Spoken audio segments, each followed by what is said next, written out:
Эрдэнэтийн зэс сайлуулах үйлдвэр энэ бол өнгөрсөн одоо 20 гаруй жил судлагдаж, төслийн бэлтгэл ажил хангагдаж, ингэж үйлдвэр технологийн туршилт нь хийгдсэн ийм төсөл.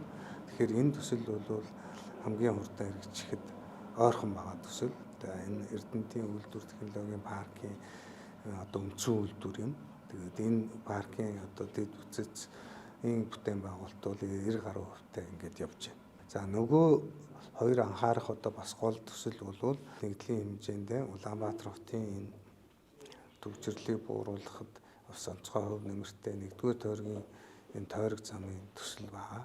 Хоёрдугаарт Улаанбаатар хотын агаарын бохирдлыг бууруулахад хагас кокс буюу жигэнсэн нүүрсийн үйлдвэрийг Багнуурын одоо үйлдвэр технологийн паркийн бас үндсэн үйлдвэрийн цогцлбор хэлбэрээр байгуулагдах учиртай.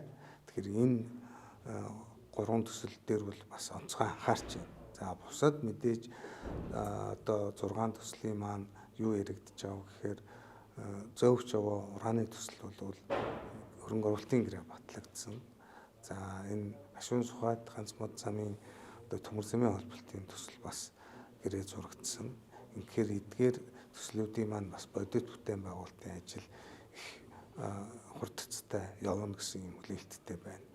Тэгэхээр энэ 2025 он бол зайлшгүй эрдэс Монголын хувьд бол их бүтээн байгуулалтын жил байх юм аа.